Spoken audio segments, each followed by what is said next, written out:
It's the day before Thanksgiving, and the butcher is just locking up when a man begins pounding on the front door. "Please let me in," says the man desperately. "I forgot to buy a turkey, and my wife will kill me if I don't come home with one."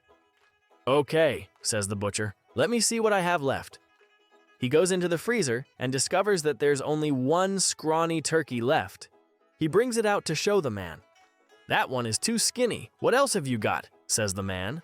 The butcher takes the bird back into the freezer and waits a few minutes and brings the same turkey back out to the man. "Oh no," says the man. "That one doesn't look any better. You'd better give me both of them."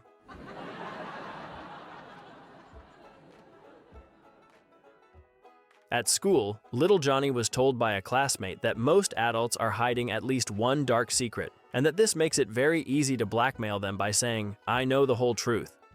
Little Johnny decides to go home and try it out. He goes home, and as his mother greets him, he says, "I know the whole truth."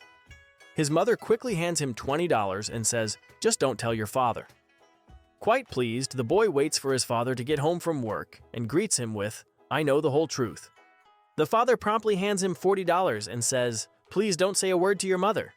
Very pleased, the boy is on his way to school the next day when he sees the mailman at his front door. The boy greets him by saying, "I know the whole truth." The mailman immediately drops the mail, opens his arms and says, "Then come give your father a big hug."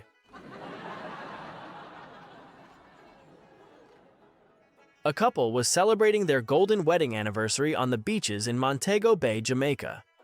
Their domestic tranquility had long been the talk of the town. People would say, "What a peaceful and loving couple." The local newspaper reporter was inquiring as to the secret of their long and happy marriage. The husband replied, "Well, it dates back to our honeymoon in America. We visited the Grand Canyon in Arizona and took a trip down to the bottom of the canyon by horse. We hadn't gone too far when my wife's horse stumbled and she almost fell off. My wife looked down at the horse and quietly said, 'That's once.' We proceeded a little further and horse stumbled again. Once more, my wife quietly said, 'That's twice.' We hadn't gone a half mile when the horse stumbled for the third time. My wife quietly removed a revolver from her purse and shot the horse dead. I shouted at her, 'What's wrong with you, woman? Why did you shoot the poor animal like that? Are you crazy?' She looked at me and quietly said, 'That's once.'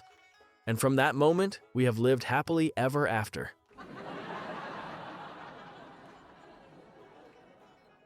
A woman tries getting on a bus but realizes her skirt is too tight. As the bus stopped and it was her turn to get on, she became aware that her skirt was too tight to allow her leg to come up to the height of the first step of the bus. Slightly embarrassed and with a quick smile to the bus driver, she reached behind her to unzip her skirt a little, thinking that this would give her enough slack to raise her leg. She tried to take the step, only to discover that she couldn't. So, a little more embarrassed, she once again reached behind her to unzip her skirt a little more, and for the second time attempted the step. Once again, much to her annoyance, she could not raise her leg. With a little smile to the driver, she again reached behind to unzip a little more and again was unable to take the step. About this time, a large Texan who was standing behind her picked her up easily by the waist and placed her gently on the step of the bus. She went ballistic and turned to the would-be Samaritan and yelled, "How dare you touch my body? I don't even know who you are!" The Texan smiled and drawled, "Well, ma'am, normally I would agree with you, but after you unzipped my fly 3 times, I kind of figured we were friends."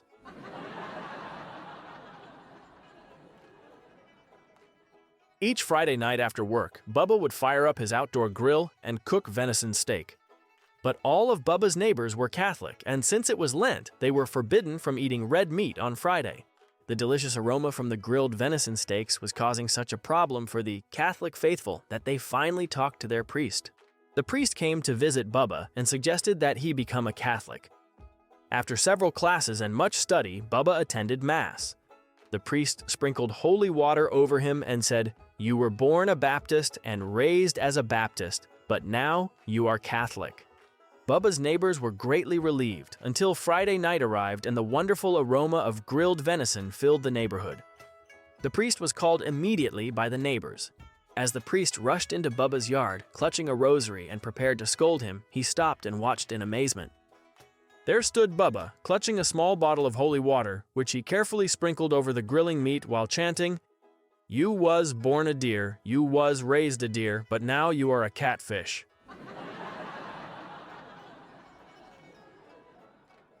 An American touring Spain stopped at a local restaurant following a day of sightseeing. While sipping his sangria, he noticed a scrumptious, sizzling platter being served at the next table. Not only did it look good, the smell was wonderful. He asked the waiter, "What is that you just served at the next table?" The waiter replied, "Ah, senor, you have excellent taste.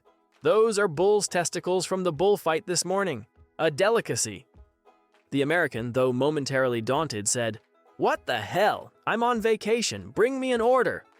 The waiter replied, "I am so sorry, senor. There is only one serving per day because there is only one bullfight each morning.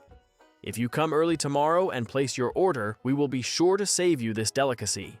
The next morning, the American returned, placed his order, and then that evening he was served the one and only special delicacy of the day. After a few bites, and inspecting the contents of his platter, he called to the waiter and said, "These are delicious, but they are much, much smaller than the ones I saw you serve yesterday." The waiter shrugged his shoulders and replied, "Si, senor, sometimes the bull wins." The 6th grade science teacher, Mrs. Parks, asked her class, "Which human body part increases to 10 times its size when stimulated?" No one answered, so the teacher picked on a random student. Little Mary stood up and said, "You should not be asking 6th graders a question like that. I'm going to tell my parents, and they will go and tell the principal, who will then fire you." Mrs. Parks ignored her and asked the question again. "Which body part increases to 10 times its size when stimulated?" Little Mary's mouth fell open. Then she said to those around her, "Boy, is she going to get in big trouble." The teacher continued to ignore her and said to the class, "Anybody?" Finally, Billy stood up, looked around nervously, and said, "The body part that increases 10 times its size when stimulated is the pupil of the eye." Mrs. Parks said, "Very good, Billy," then turned to Mary and continued, "As for you, young lady, I have 3 things to say. 1, you have a dirty mind. 2, you didn't read your homework. And 3, one day you are going to be very, very disappointed." Jennifer's wedding day was fast approaching. Nothing could dampen her excitement, not even her parents' nasty divorce. Her mother had found the perfect dress to wear and would be the best-dressed mother of the bride ever. A week later, Jennifer was horrified to learn that her father's new young wife had bought the exact same dress as her mother. Jennifer asked her father's new young wife to exchange it, but she refused. "Absolutely not. I look like $1 million in this dress, and I'm wearing it," she replied. Jennifer told her mother, who graciously said, "Never mind, sweetheart. I'll get another dress. After all, it's your special day." A few days later, they went shopping and did find another gorgeous dress. When they stopped for lunch, Jennifer asked her mother, "Aren't you going to return the other dress? You really don't have another occasion where you could wear it." Her mother just smiled and replied, "Of course I do, dear. I'm wearing it to the rehearsal dinner the night before the wedding."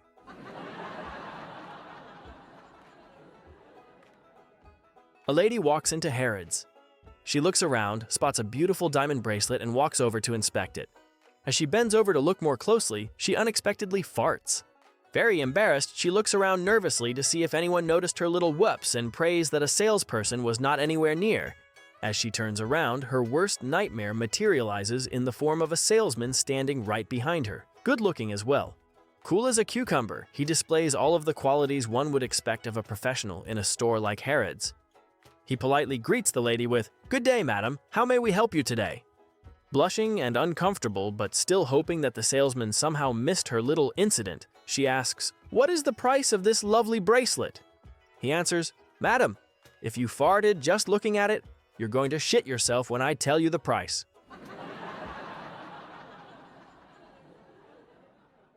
A Virginia state trooper pulled a car over on I-64 about 2 miles south of the West Virginia state line.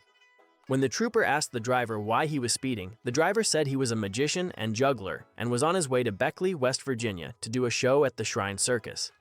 He didn't want to be late. The trooper told the driver he was fascinated by juggling and said if the driver would do a little juggling for him, then he wouldn't give him a ticket. He told the trooper he had sent his equipment ahead and didn't have anything to juggle. The trooper said he had some flares in the trunk and asked if he could juggle them. The juggler said he could, so the trooper got 5 flares, lit them, and handed them to him. While the man was juggling, a car pulled in behind the patrol car. A drunken good old boy from West Virginia got out, watched the performance briefly, then went over to the patrol car, opened the rear door, and got in. The trooper observed him and went over to the patrol car and opened the door, asking the drunk what he thought he was doing. The drunk replied, "You might as well take my ass to jail because there ain't no way I can pass that test."